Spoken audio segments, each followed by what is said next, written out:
പിതാവിൻ്റെയും പുത്രൻ്റെയും പരിശുദ്ധാത്മാവിൻ്റെയും നാമത്തിൽ ആമേൻ. എൻ്റെ പ്രിയപ്പെട്ടവർ, ഇന്ന് ഏപ്രിൽ 26 ഞായറാഴ്ച. അമ്മേ പരിശുദ്ധ അമ്മേ, അമ്മേ പരിശുദ്ധമേ, ദൈവമാതാവേ, കൃപാസനത്തിലൂടെ ഞങ്ങളുടെ ദേശത്തിനും അമ്മ മധ്യസ്ഥം തേടി തന്ന എല്ലാ അനുഗ്രഹങ്ങൾക്കും കൃപകൾക്കും ഞങ്ങളിപ്പോൾ ഹൃദയം നിറഞ്ഞ നന്ദി പറയുന്നു. അമ്മേ പരിശുദ്ധമേ, ദൈവമാതാവേ, 2004 ഡിസംബർ 7 ഉച്ചകഴിഞ്ഞ് 2:30 കൃപാസനത്തിൽ സംഭവിച്ച അമ്മയുടെ പ്രത്യക്ഷപ്പെടലിനെക്കുറിച്ച് തിരുസഭയ്ക്ക് സമർപ്പിച്ചിരിക്കുന്ന പഠനരേഖകളുടെ മേൽ സഭാത്മകമായ പഠനം ആരംഭിക്കുവാൻ ഞങ്ങൾ പ്രാർത്ഥിക്കുന്നു. അമ്മേ പരിശുദ്ധമേ, ഭൂസ്വർലോകങ്ങളുടെ രാജ്ഞിയായ അങ്ങേയ്ക്ക് ഭൗമസംരക്ഷണത്തിനായി പ്രപഞ്ചപ്രകൃതിയെ തന്നെ തിരുസഭ പ്രതിഷ്ഠിക്കുവാൻ ഈ പ്രത്യക്ഷീകരണം വഴി ഇടയാക്കണമേ. പരിശുദ്ധമേ, ജപമാല മാതാവേ, സകല കൃപാസനം പ്രാർത്ഥനയോടും ചേർത്ത് ഞങ്ങളിപ്പോൾ പ്രാർത്ഥിക്കുന്ന ഈ കുടുംബത്തിന്റെ പ്രത്യേക നിയോഗം പറ മക്കളെ.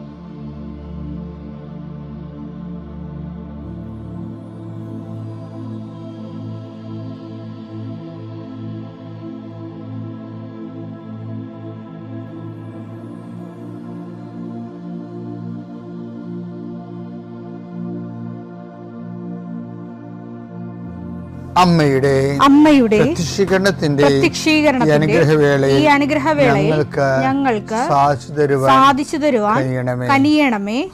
ആമേൻ. വിശ്വാസ പ്രമാണം. സർവശക്തനായ പിതാവും ആകാശത്തിന്റെയും ഭൂമിയുടെയും സൃഷ്ടാവുമായ ദൈവത്തിൽ ഞാൻ വിശ്വസിക്കുന്നു. അവിടുത്തെ ഏകപുത്രനും ഞങ്ങളുടെ കർത്താവുമായ ഈശോമിശിഹായിലും ഞാൻ വിശ്വസിക്കുന്നു.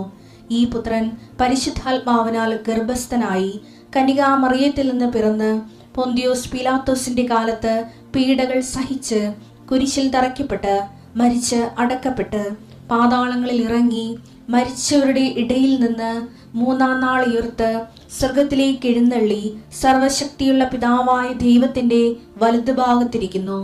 അവിടെ നിന്ന് ജീവിക്കുന്നവരെയും മരിച്ചവരെയും വിധിക്കുവാൻ വരുമെന്നും ഞാൻ വിശ്വസിക്കുന്നു. പരിശുദ്ധാത്മാവിലും ഞാൻ വിശ്വസിക്കുന്നു. വിശുദ്ധ കത്തോലിക്കാ സഭയിലും പുണ്യവാന്മാരുടെ ഐക്യത്തിലും പാപങ്ങളുടെ മോചനത്തിലും ശരീരത്തിന്റെ ഉയർപ്പിലും നിത്യമായ ജീവിതത്തിലും ഞാൻ വിശ്വസിക്കുന്നു. ആമേൻ. സ്വർഗ്ഗസ്ഥനായ ഞങ്ങളുടെ പിതാവേ, അങ്ങയുടെ നാമം പൂജിതമാകണമേ. അങ്ങയുടെ രാജ്യം വരണമേ. അങ്ങയുടെ തിരുമനസ് സ്വർഗത്തിലെ പോലെ ഭൂമിയിലും ആകണമേ. അന്നു വേണ്ടുന്ന ആഹാരം ഇന്ന് ഞങ്ങൾക്ക് തരണമേ. ഞങ്ങളോട് തെറ്റ് ചെയ്യുന്നവരോട് ഞങ്ങൾ ക്ഷമിക്കുന്നത് പോലെ ഞങ്ങളുടെ തെറ്റുകൾ ഞങ്ങളോടും ക്ഷമിക്കണമേ. ഞങ്ങളെ പ്രലോഭനത്തിൽ ഉൾപ്പെടുത്തരുതേ, തിന്മയിൽ ഞങ്ങൾ രക്ഷിക്കണമേ. ആമേൻ. നന്മ നിറഞ്ഞ മറിയമേ, സ്വസ്തി. കർത്താവ് അങ്ങയുടെ കൂടെ സ്ത്രീകളിൽ അങ്ങ് അനുഗ്രഹിക്കപ്പെട്ടവളാകുന്നു. അങ്ങയുടെ ഉദരത്തിൻ ഫലമായി ഈശോ അനുഗ്രഹിക്കപ്പെട്ടവനാകുന്നു.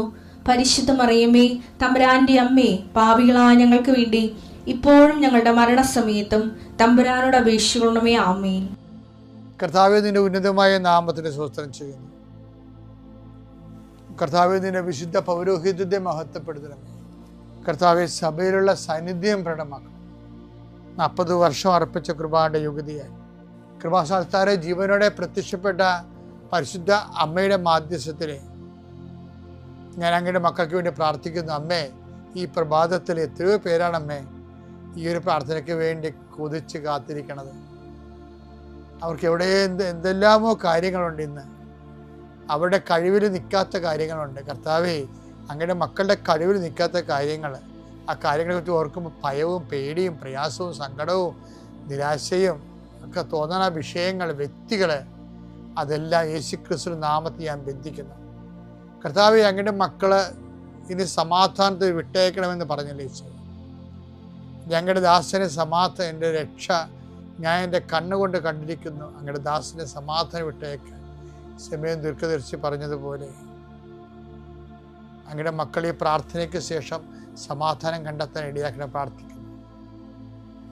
നിങ്ങളുടെ ജീവിത ചിന്തകള്, നിങ്ങളിന്ന് പോകാനിരിക്കുന്ന ഇടങ്ങള്, സംസാരിക്കുന്ന വ്യക്തികള്, ഒപ്പിടുന്ന പേപ്പറുകള്, എഴുതുന്ന രേഖകള്, എൻ്റെ മക്കള് ജീവിത ഉപായത്തിന് വേണ്ടിയും മേൽഗതിക്ക് വേണ്ടിയും ജോലിക്ക് വേണ്ടിയും ജോലിയുടെ അനുബന്ധ കാര്യങ്ങൾക്ക് വേണ്ടിയും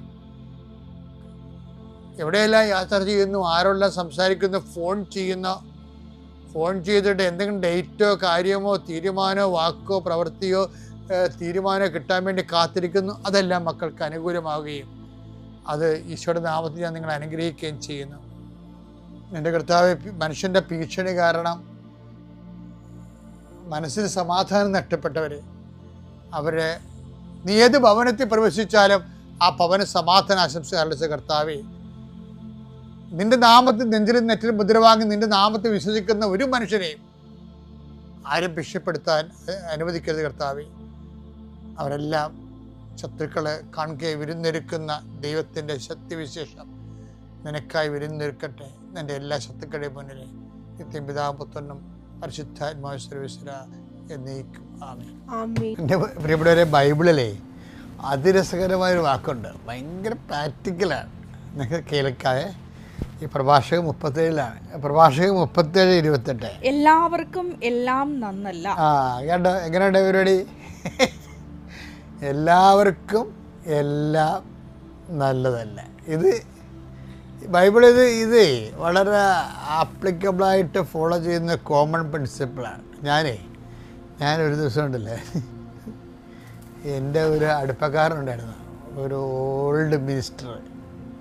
അപ്പം അദ്ദേഹം ഒരു മാസം കൂടുമ്പോൾ ചുമ്മാ വിസിറ്റ് വരാം. വയസ്സനായി, പണ്ട് മന്ത്രിയായിരുന്നു, ഞാൻ വകുപ്പൊന്നും വേണ്ട, അപ്പോൾ ഞങ്ങൾ പിടിച്ചെടുക്കും.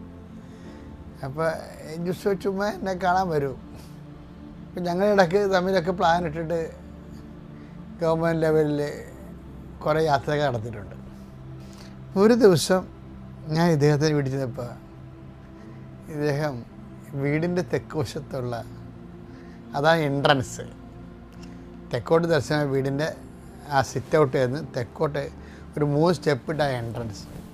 ആ എൻട്രൻസ് കെട്ടി അടക്കണം പുള്ളി. അപ്പം ഞാൻ പറഞ്ഞു, സാറേ എന്നാ പരിപാടിയാണെന്ന് ചോദിച്ചു. എൻ്റെ ഇവിടെ മുഴുവൻ രോഗമാണ്, ഭാര്യ ഇപ്പം അവിടെ രോഗമായിട്ട് കിടക്കുക, ഇപ്പം മകന് അസുഖം, എനിക്കസുഖം. അപ്പം ഇത് എന്നെക്കുറിച്ച് പറഞ്ഞപ്പോൾ ഈ വിഷയത്തൊക്കെ അറിവുള്ളവർ പറഞ്ഞത്, തെക്കോട്ട് ഇറങ്ങണത് ശരിയല്ല, തെക്കോട്ട് ഇറങ്ങി എപ്പോഴും ഇങ്ങനെ ക്ഷീണവും രോഗവും ചിലപ്പോൾ മരണം വരെ സംഭവിക്കും. അതുകൊണ്ട് അത് കെട്ടിയടച്ചിട്ട് കിഴക്കോട്ട് ഇറങ്ങാൻ പറഞ്ഞു. അപ്പം അദ്ദേഹം എന്നെക്കാലത്ത് പ്രായമുള്ളതുകൊണ്ട് ഞാൻ തർക്കുത്തരത്തിലൊന്നും പോയില്ല. എന്താ വെച്ചാൽ തർക്കുത്തരത്തിലൊരു വകുപ്പോടെ ഉണ്ട്. എന്ന് സംഭവിച്ചു കഴിഞ്ഞാൽ ഇപ്പം നമ്മുടെ ഈ സാറ് കിഴക്കോട്ട് ഇറങ്ങിയാലും കിഴക്ക് വേറെ ആൾക്കാരുടെ വീടും മതിലൊക്കെ, അതെനിക്കറിയാം. റോഡ് തെക്കുവശത്താണ്. ഇപ്പം കിഴക്കോട്ട് ഇറങ്ങിയാലും നമ്മൾ റോഡിലോട്ട് കയറുമ്പോൾ തെക്കോട്ട് തിരിയേണ്ടി വരും. അപ്പോൾ അതെന്താ, അത് പിന്നെ തെക്കോട്ട് തിരിയണമല്ല. അപ്പം ഞാൻ അതിനെക്കുറിച്ച് അദ്ദേഹത്തിൻ്റെ പ്രായവും പിന്നെ അല്ല, ഞാൻ മറ്റുള്ളവരുടെ വിശ്വാസത്തെ മാനിക്കുന്ന ഒരാളാണ് പൊതുവെ. അപ്പോൾ എന്നാലും എൻ്റെ മനസ്സിൽ ഒരു വചനം വന്ന്, എന്താണെന്നറിയാമോ, ഈ ക്രിസ്തുവിൽ വിശ്വസിക്കുന്നവർക്ക് അല്ലെങ്കിൽ ബൈബിളിൽ വിശ്വസിക്കുന്നവരൊക്കെ ഒരു നിലപാടുണ്ട്.